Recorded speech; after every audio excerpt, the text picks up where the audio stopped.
It happened in a room full of people, the kind of place where laughter bounces too easily and no one thinks about echoes. We were standing near the long table by the window, plastic cups sweating onto coasters, music low enough to pretend conversation mattered. Someone had just told a story that didn't land, and the silence after it felt exposed. She filled that silence without looking at me. "Don't you get it?" She laughed, turning slightly so the group could see her face. "You're not my first choice. You're just the reliable option." The words landed clean. No hesitation.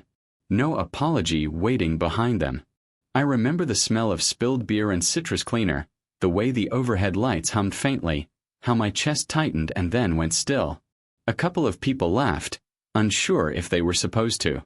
Someone else looked down at their phone. No one stepped in. I looked at her for a second longer than necessary. She was smiling, confident, certain she'd said something clever.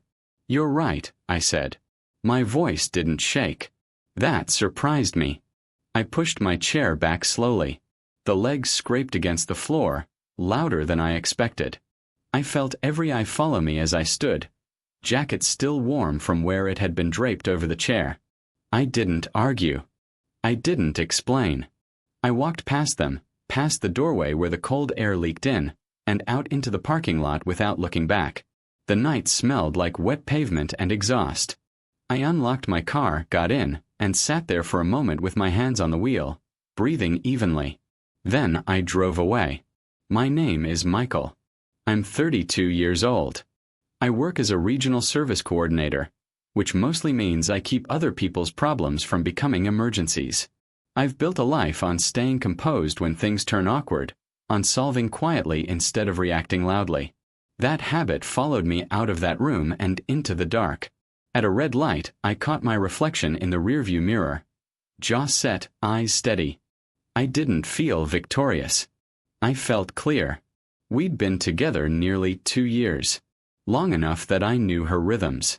She worked in event planning, fast-paced, image-forward, always aware of the room. She had a habit of framing things as jokes when she wanted them to land without consequences. I'd told myself it was confidence. I'd told myself I admired it. There had been signs, comments about how dependable I was, how I made things easy. Once, after a weekend trip fell apart, she'd sighed and said, "You're good to have around." I'd smiled then, thinking it was praise. Reliable sounds like a compliment until you hear what it's being compared against. On the drive home, the radio stayed off. The road noise filled the car, tires on asphalt, a distant siren thinning into nothing. A memory drifted in, the first time she'd introduced me to that same group, hand light on my arm, calling me her safe bet. I hadn't known how to respond, so I hadn't. At my apartment, the hallway lights flickered. My keys sounded too loud. Inside, the place smelled like detergent and old coffee. I set my jacket on the chair and stood there, letting the quiet settle. My phone buzzed once. Then again. I didn't check it. I poured a glass of water and drank it slowly, feeling the cold ground me. I wasn't angry. That came later in smaller waves. What I felt first was the realization that I'd been auditioning for a role I didn't want. She thought she'd won. That much was obvious. The laugh, the audience, the way she'd expected me to swallow it and stay seated. That evening, as the sky went dark outside my window and the city lights blinked on one by one, I sat on the edge of my couch and let the moment replay once, then stopped it. Whatever came next wouldn't be loud. It wouldn't be public. And it wouldn't involve me walking back into that room. I didn't sleep much that night. Not because my mind was racing, but because it felt like something inside me had finally stopped running, and my body hadn't caught up yet. The apartment was quiet in layers, the refrigerator cycling on and off, the occasional car passing below, and neighbors' footsteps overhead. I lay on my back and stared at the ceiling, replaying the room not for the words themselves, but for what followed them. The way she'd smiled. The way the silence had accepted it. In the morning, light crept in through the blinds, pale and unforgiving. I made coffee and let it brew too long, the smell turning bitter and sharp. I drank it anyway. There was a dull ache behind my eyes, but my chest felt oddly steady, like something heavy had been set down carefully instead of dropped. My phone lit up while I was rinsing the mug. Messages stacked up in uneven bursts. Her name. A couple of numbers I recognized from the night before. I didn't open any of them right away. I dried my hands and sat at the table, phone face down, listening to the building wake up around me. A memory drifted in without warning. Her laughing the first time she'd called me reliable. We were in line at a food truck, rain threatening but not falling yet. She'd said it affectionately then, leaning into me, and I'd felt chosen. I see now how choice can be conditional without sounding cruel. I checked the messages one by one, slowly. I was joking. You're being dramatic. Everyone thought it was funny. Where did you go? No apology. No acknowledgement of the room full of people. Just revision already underway. By noon, a call came through from her best friend, the one who'd laughed loudest. She works in real estate, talks fast, hates silence. She's really upset, she said without greeting. You embarrassed her. I looked out the window at the street below, a delivery truck idling, engine rumbling. I didn't say anything, I replied. You walked out, she said, like it was a crime. I left, I said. There's a difference. She sighed. You know how she is. You could have handled it better. I thought about that room again. The beer smell, the overhead lights, the way my chair scraped when I stood. I handled it exactly, I said, and ended the call. In the afternoon, I went to work. It felt important to keep my routine intact. At the office, the air smelled like printer toner and disinfectant wipes. I answered emails, took notes, solved small problems that had clear solutions. A coworker asked if I was okay. I said yes. It wasn't a lie. It was just incomplete. Late in the day, another message came through from an unfamiliar number. Hey, it's Lena. Can we talk? Lena was one of her closer friends. Quieter. Observant. The kind who notices things without announcing it. I agreed to meet at a cafe near the river, neutral ground. She arrived with her shoulders tense, hands wrapped around her cup like it was the only warm thing in the room.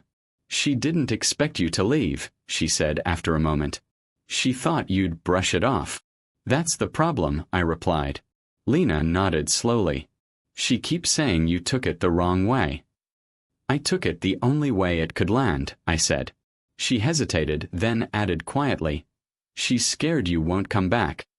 I looked past her at the water moving steadily beyond the glass. I'm scared I would've, I said, and felt the truth of it settle. That evening back home, I packed a small bag without urgency. Just essentials.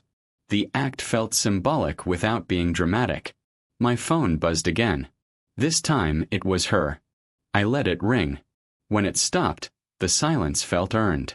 She thought she'd won because she'd said it out loud, in front of everyone, and I'd walked away without a fight. What she didn't realize was that the moment I stood up, the contest ended. The call came that evening, just as the light outside my apartment shifted from gold to gray. I was standing by the window, watching traffic thicken, headlights blinking on one by one like a slow confession. My phone vibrated on the table. Her name filled the screen. I didn't answer right away. I let it ring until the vibration stopped, then picked it up on the second call. Why are you doing this? She asked immediately.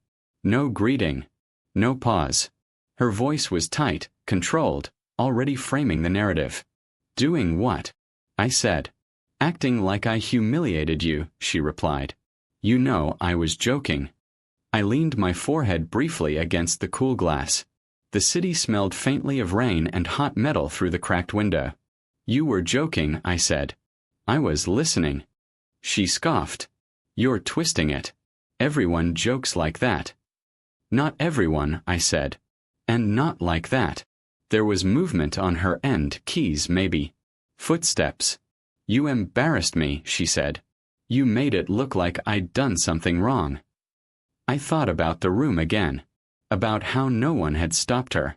About how easy it had been to laugh when I was the cost. You didn't need my help to look that way, I replied.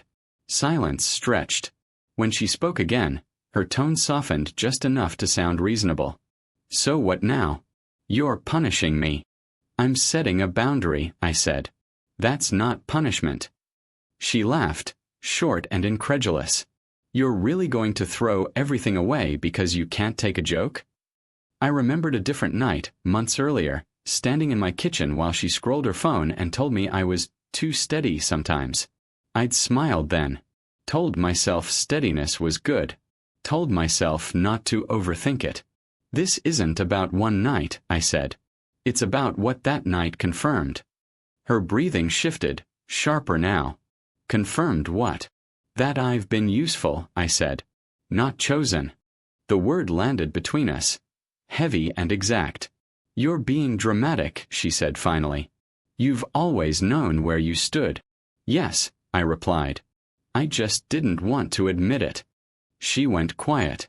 Then, defensively, my friends think you overreacted.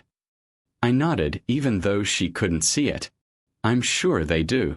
Another pause. I could hear traffic where she was, a horn blaring briefly.